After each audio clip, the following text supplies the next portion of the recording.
حضور علیہ السلام نے ایک دن صحابہ سے فرمایا تھا کہ تم ایک ہوتے ہو اور کئی ہزار کافر کو بھگا دیتے ہو، ایک وقت آئے گا کہ ایک کافر ہوگا اور 1000 مسلمان کو بھگا دے گا۔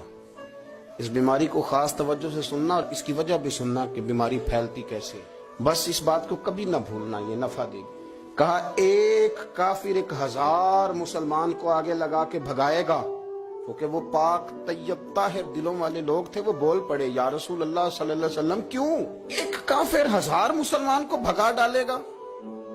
کیا وجہ ہوئی، کیا ہو جائے گا؟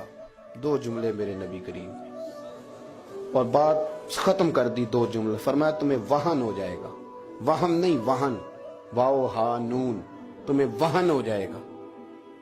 یا رسول اللہ یہ کس بیماری کا نام ہے؟ تو اللہ کے رسول علیہ السلام فرمانے لگے اس کا ترجمہ یہ ہے کہ تمہیں دنیا سے پیار ہو جائے گا اور تمہارا